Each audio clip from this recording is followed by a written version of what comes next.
இன்னைக்கு நம்ம 4 நடிகர்களுடைய வீட்டை பார்க்க போகிறோங்க. அதுவும் ஒரே தெருவில் பக்கத்தில் முக்கியமான 4 நடிகர்களுடைய வீடு அமைஞ்சிருக்குது. அவங்க யார் யாருன்னு பார்த்தீங்கன்னா, நடிகர் ஜீவா, நடிகர் ஜெயம் ரவி, நடிகர் பிரபுதேவா மற்றும் ரம்யா கிருஷ்ணன். இவங்களுடைய வீடு எல்லாமே ஒரே தெருவில் அருகாமையிலே அமைஞ்சிருக்குது.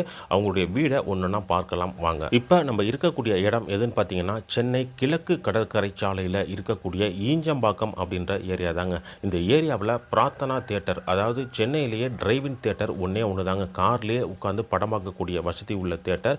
இப்போ அந்த தியேட்டர் இயக்கத்தில் இல்லாட்டியும் அந்த தியேட்டருக்கு அருகாமையிலேயே இருக்கக்கூடிய ஆலிவ் பீச் அப்படின்னு சொல்லக்கூடிய இடத்துல தாங்க இவங்க 4 பேரோட வீடும் இருக்குது. நம்ம அதில் முதல்ல பார்க்க போகிறது யாருடைய வீடு அப்படின்னு பார்த்தீங்கன்னா, நடிகர் ஜீவா அவங்களுடைய வீட்டை தாங்க பார்க்க போகிறோம். இந்த தெருவில் வந்ததுமே முதல் வீடே பார்த்தீங்கன்னா நடிகர் ஜீவா அவங்களுடைய வீடு தாங்க வரும். இப்போ நீங்கள் பார்க்கக்கூடிய இந்த வீடு தான் நடிகர் ஜீவா அவங்களுடைய வீடு. ஜீவாவுக்குன்னு ஒரு தனித்துவம் இருக்குங்க. அதாவது பார்த்தீங்கன்னா, தமிழ் திரை உலகத்தில் எவ்வளவோ பெரிய நடிகர்கள், ரஜினி, கமல், விஜய், அஜித்னு எவ்வளவோ மிகப்பெரிய நடிகர்களை சந்திச்சிருந்தாலும் நடிகர் சிவாஜி கணேசனுக்கு அடுத்து இவர் ஒருத்தர் தாங்க சைப்ரஸ் சர்வதேச திரைப்பட விழாவில் விருது வாங்கின நடிகர்.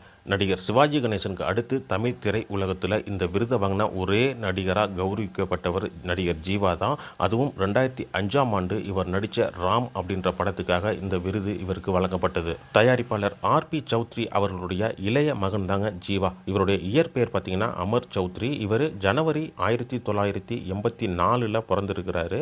இவருடைய தற்போதைய வயது பார்த்தீங்கன்னா 42 வயசாகுதுங்க.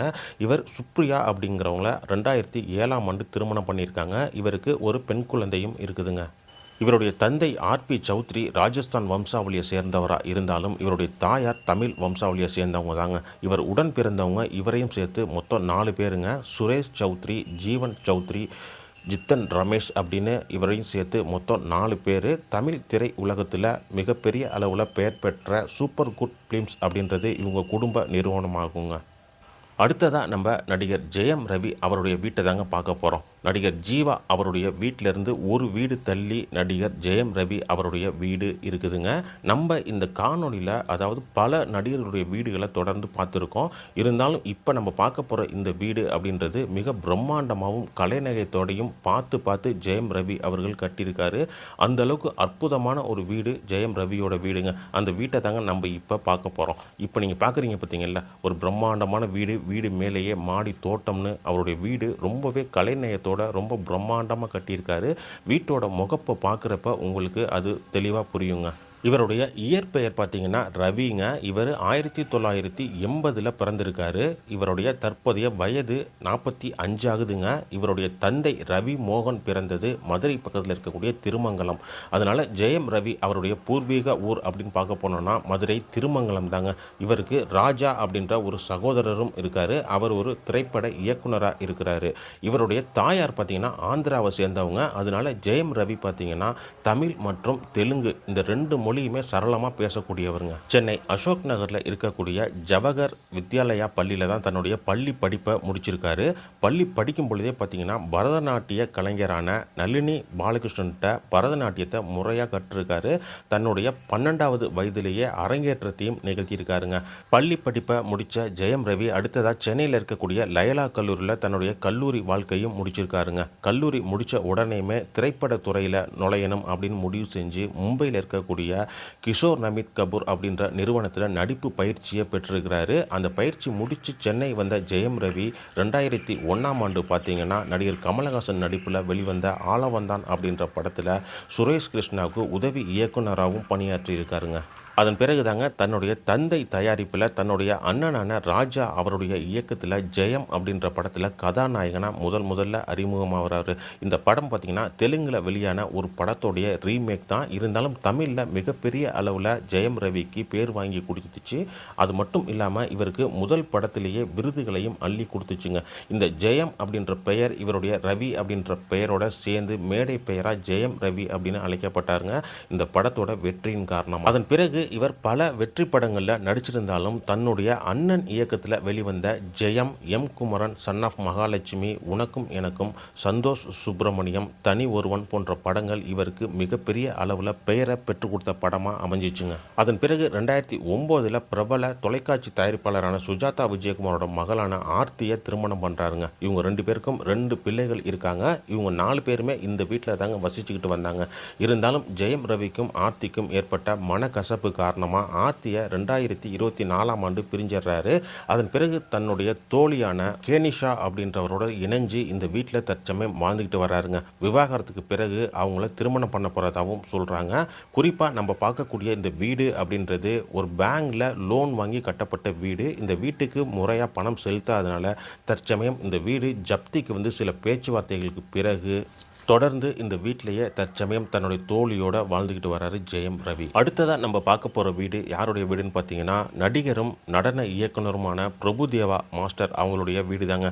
தென்னிந்தியாவோட மைக்கேல் ஜாக்சன் அப்படின்னு அழைக்கப்படக்கூடிய பிரபுதேவா அவருடைய வீட்டை தான் நம்ம இப்போ பார்த்துட்டு இருக்கோம். இவர் பார்த்தீங்கன்னா ஏப்ரல் 3, 1973 மைசூரில் பிறந்தவருங்க.